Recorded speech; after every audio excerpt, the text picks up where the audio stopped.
The best way to predict the future is to create it. You're listening to We Are Future Talk series, the show that helps you to future-proof your career, your team, and your business. We give you tangible insights to reimagine leadership and talent development for a more complex, more connected, and more competitive environment so you can stay on top of your game. Hi, I'm Petra Singh, founder and lead consultant for brand and talent at the 360 Talent Co. and Impact. And my name is Jen Ryan, lead consultant for global teams and culture at the 360 Talent Co. Make sure you subscribe to get weekly tips and tricks on all things future of work. And it would mean the world to us if you can leave us a rating and review so we can help more leaders to create the future together. Now let's dive in and take control over your future. Welcome back to another We Are Future Talk series. And I'm super excited about today's episode because we are going practical and hands-on. So today we're talking about the key skills for the future of work, and in order to prepare for those skills, we need to know the drivers that are influencing that future landscape. And for some insights, we looked into the Institute of Future Research that came up with 6 major drivers that change the way we work and the landscape overall, but also 10 key skills that are needed in the future of work. In today's episode, we only cover 3 of them because, as I mentioned before, we're going to give you a lot of practical advice on how you actually can take those key skills into practice. But to give you the full picture, we quickly give you an overview of those 6 drivers. The first driver is extreme longevity. The next one is computational world. The third one is superstructured organizations. Fourthly, the globally connected world we live in. Fifth, we see more new media ecology. And finally, the rise of smart machines and systems. We will link to the research and you see the full picture of what it actually means so you don't have to take notes. But as I said, let's jump into the first 3. And we are starting with extreme longevity. So what does it even mean? In simple terms, we live longer and our careers will be for much longer time. And so in terms of that as a driver of the changing landscape, Petra, what have you seen being done, or what have you been, working on when you have been looking at that as a driver in the business world? Well, what we can see is that the workforce is in the workforce for longer. But they are not doing one job anymore. They are doing, on average, 17 different jobs throughout 5 careers. So what it means from a skill set perspective is, how can you think more transdisciplinary?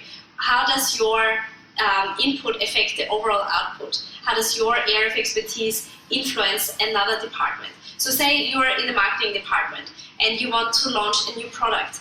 Do you know the impact of that on the procurement team? Do you know how it's technically possible to actually launch that?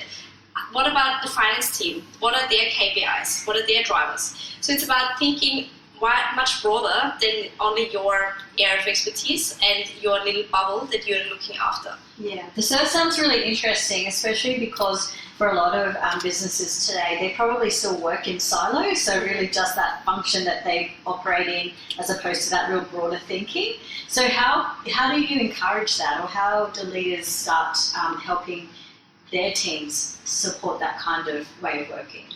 I guess it starts with awareness and education. It's about broadening horizons. It's about making it very clear for everyone that disruption in their industry, in their profession, it's not a possibility, but it's reality. And you treat it as if it would be here already. Be more curious, ask more questions rather than trying to find answers for everything. Having more conversations. So even though you might be in the tech team, go to procurement, have a chat to them, make some connection with the finance team, check in with the global team that you may not work necessarily day to day with each other, but ask them what are their challenges, what are they working on, and just having this open conversation with each other. Yeah, it's like that qualitative data, I guess, fact-finding and understanding from their perspectives. I think also what I've seen done really well is where you've created a workshop or a forum for cross-functional areas come together to work on the same problem and maybe even map, say, a customer journey or an employee journey or so you've really got the start to the finish and you consider all the different moments that matter. So I guess creating an activity such as that will also help broaden the thinking, but also break down the barriers to that silo thinking. Yeah. And what extreme longevity also means, and the skill needed to combat that, this transdisciplinary thinking, is the way of learning is changing.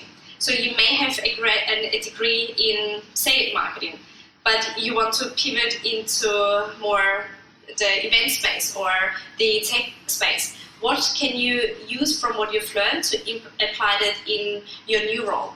But also, how can you learn quicker? How can you make it part of your everyday by listening to podcasts, for example, or watching a YouTube video, or tuning into a webinar? So it's about how can you upgrade everything very quickly and efficiently. Yeah, that's very cool. So in terms of the next driver, Computational World, which is really working through, the way that computational cultures are being created, not just through our technology, but the way that we work together. So we're becoming systemic in nature or programmable in nature as well. So what have you seen in terms of that driver in the workplace? So we definitely see the rise of AI and replacing a lot of tasks already. And there's some research that show that there is the potential of 50% of all jobs that we do today, they have the potential to be replaced by AI already. And by 2050, 100% of those tasks could potentially be replaced. And I always say, simply because it can be done doesn't mean it has to be done. But it creates more awareness that there is some disruption and change coming into everyone's world. What it also means is that we've got more influx of information and a sensory overload, basically. We need to quickly upskill how to embrace those new media channels, social media channels, or communication channels internally. How can we get information and translate it into insights and tangible outcomes rather than just getting more information into our brains? So then, in saying that, that's probably a good segue into our next driver. So that rise of smart machines and systems is also changing the way that we're working.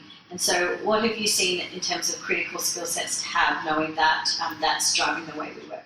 Yeah, so with technology, what it does already, it takes us those repetitive tasks. Anything that has a structure or procedure behind the workflow can be automated, because it just follows a step-by-step process. And this is in the end what bores us human to death anyway, and we don't have to do it anymore. So it opens up for us to be more human again, more creative, more empathetic, focusing on those connections, but also making sense of what it actually means. Simply more data and information is not necessarily better if we can't make sense of it in our environment. So yeah, sense making is certainly a big skill for the future of work. And so do you have any other examples in regards to the way technology is shaping the way we work, that rise of smart machines and AI, and also that broadened thinking in terms of how we make decisions? Do you see any other examples that people can take away from this episode and can start implementing? Definitely think way beyond your own little bubble. It used to be the perception that technology is only replacing low-level roles, but in fact it replaces high cognitive tasks. Look at lawyers, for example, or paralegals.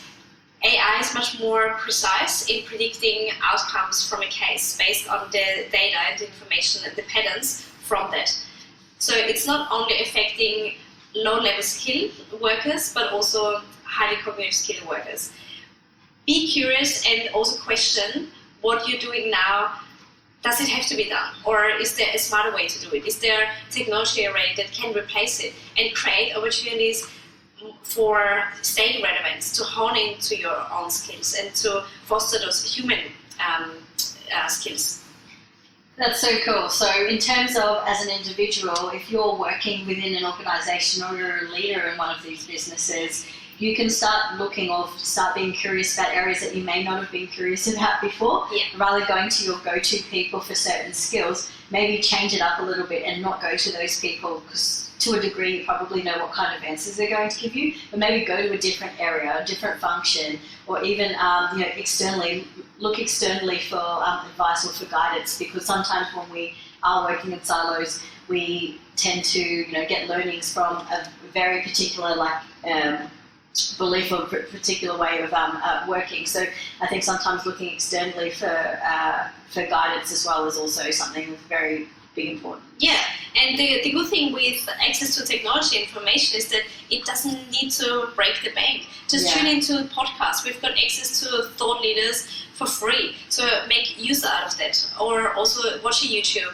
video on how to do something to upgrade, rather than just watching Netflix for just entertainment. And there's this good saying: people who value education over entertainment always get ahead. Yeah. So also, make it your mantra. What can you learn today? Can you read even a book, or tune into one of the podcast episodes? And most importantly, take notes from this. I always, when I started with podcasts, I always thought, I'll remember this. And in a second I pressed pause, I did not even, know what I was listening to, because we've got so many sensory overloads. So make sure you make it your personal KPI. You write down 3 of the takeouts that you have gotten out of the episode. And then from the transdisciplinary thinking, how does it apply to your environment? Yeah, great. So it's definitely not about being complacent anymore. It's about being creative, being curious, and collaborating. Yeah, and 3 C's. And this is how you come up with innovation in the end, to see what works in one industry or one profession, and how does it apply in your bubble. You don't always have to reinvent the wheel. So just stay curious and put a theory into action straight away, which is this podcast all about. Great, so thank you for your insights, Petra. So that concludes the first 3 of the drivers that are changing the way that we work. So extreme longevity, computational world, and the rise of smart machines and systems. Can't wait for our next episodes where we cover the next 3 drivers and how you can combat them.